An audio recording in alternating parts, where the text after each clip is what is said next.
Ah, yes. Good evening, and no, the title is not hyperbolic or clickbait. This is the best article I have ever read. It is called America, the Last Ideological Empire by Arta Mowini. Hope you enjoy.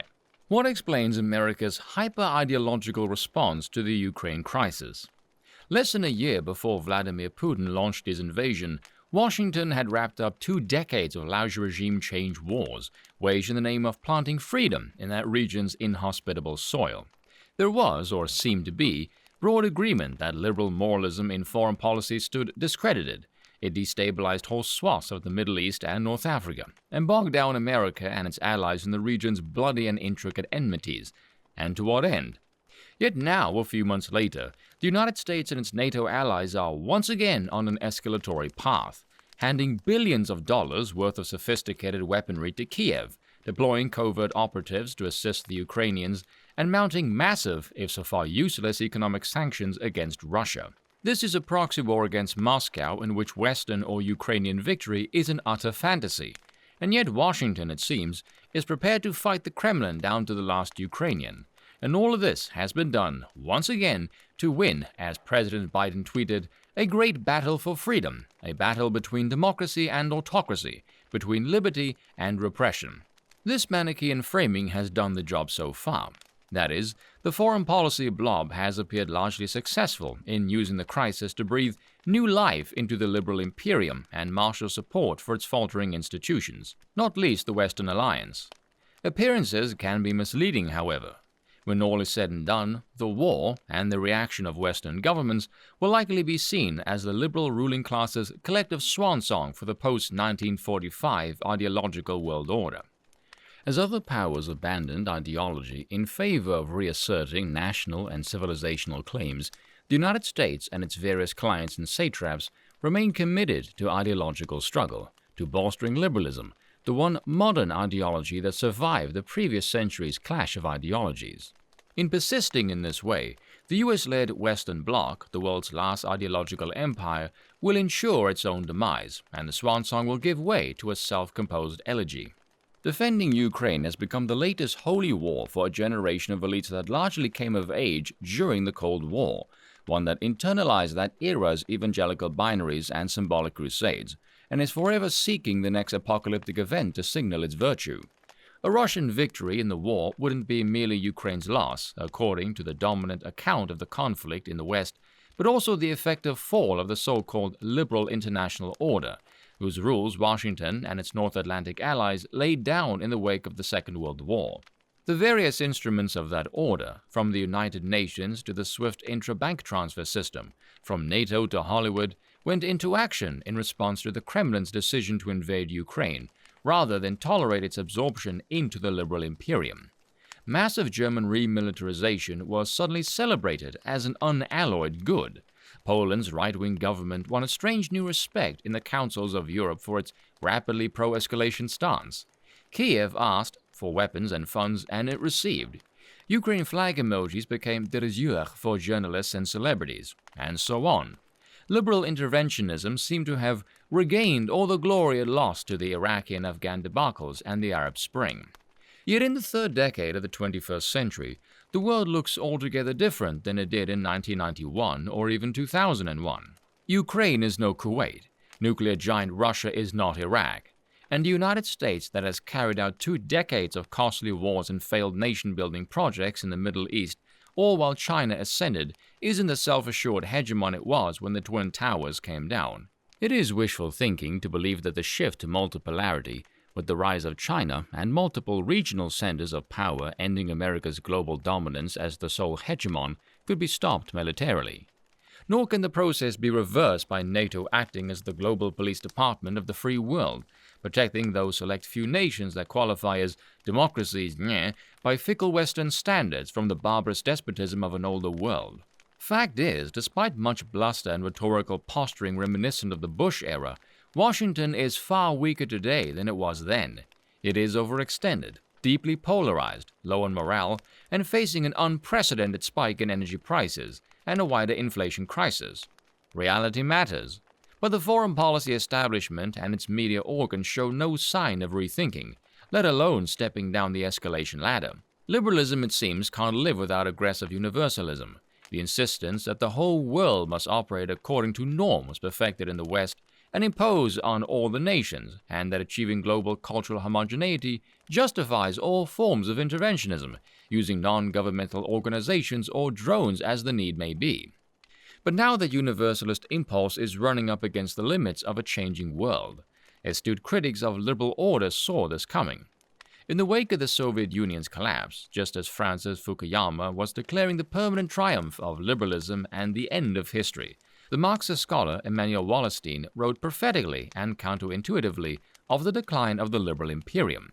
In an essay published in 1991, Wallerstein homed in on what he saw as the liberal West's false consciousness in response to the fall of the Soviet Union. The collapse of Leninism, he warned, is being interpreted as the triumph of Wilsonian liberalism, whereas, in fact, 1989 represents the demise not of Leninism alone, but of both ends of the great ideological antinomy of the 20th century, that of the Wilsonian versus the Leninist eschatologies.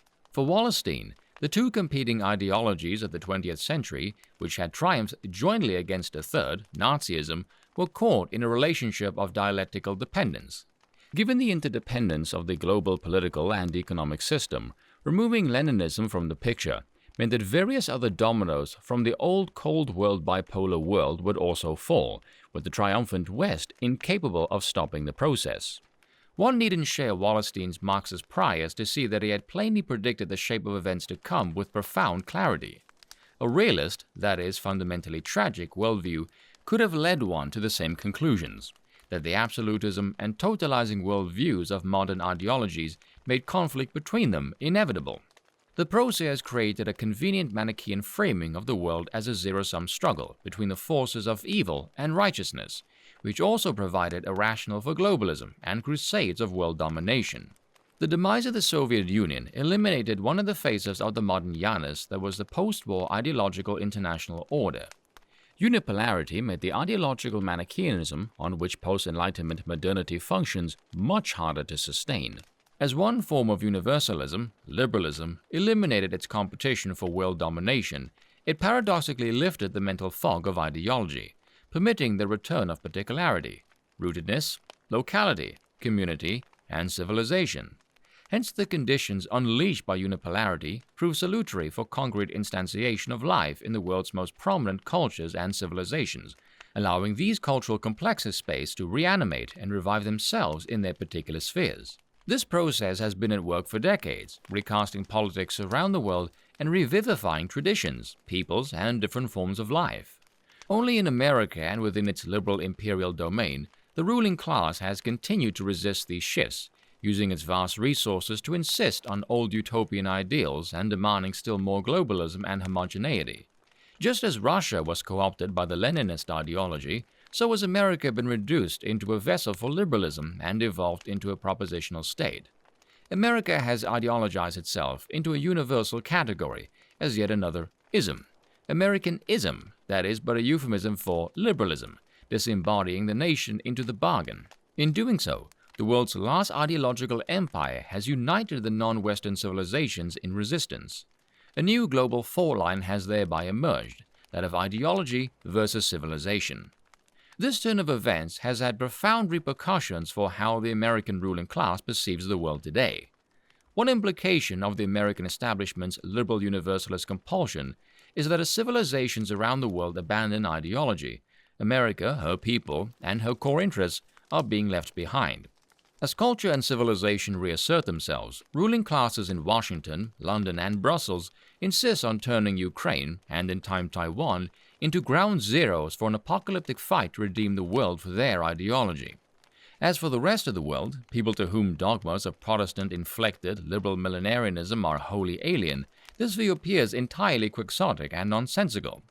For many of them, the demise of Pax Americana presents a historic opportunity for cultural renewal and national rebirth, something that has eluded them for decades but which require a pragmatic and circumscribed approach to power politics and real-world strategic calculations, not utopian projects of world domination and missionary wars. The material consequences for American strategy are serious. One main reason for the shift away from ideology at the international level is the profound structural changes in the international system, marked by the advent of multipolarity and the revival of the civilization state as middle and great powers resisting liberal internationalism. Liberal ideology and homogeneity robbed the authority of some of the world's oldest and most prestigious civilizations. As the liberal imperium wanes, notwithstanding the current Ukraine-inspired hubris, civilizational power, driven by historical consciousness rather than ideology, waxes.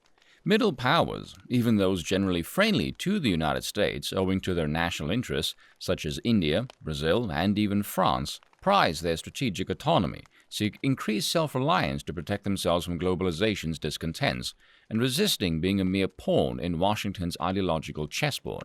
The Russo-Ukrainian War has not changed these facts, it has sharpened them. A more self-confident India, led by the Hindu nationalist BJP, continues to buy energy from Moscow and has refused to join Western sanctions. Friendly Brazil has declined to condemn Russian aggression. Even Germany, a status quo middle power, mostly in lockstep with the US on sanctions, is doing all it can, including facilitating the delivery of a Nord Stream turbine caught in the web of sanctions to keep Russian gas flowing. The conflict over Ukraine isn't a clash of civilizations.